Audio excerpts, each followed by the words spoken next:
We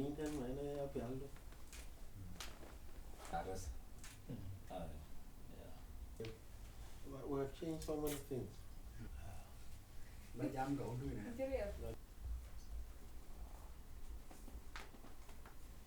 I brought a comprehensive report to the president, which I handed over to him, and mostly it's all about the villages destroyed, people displaced, schools destroyed, health centers that are destroyed, number of snake bites as a result of all this have been presented to the president. I also came to brief him on the security situation in Warrap state. Warrap state is now stable. All the community conflicts have come to stand still. The only thing they are fighting now is the floods, the destruction being made by the floods.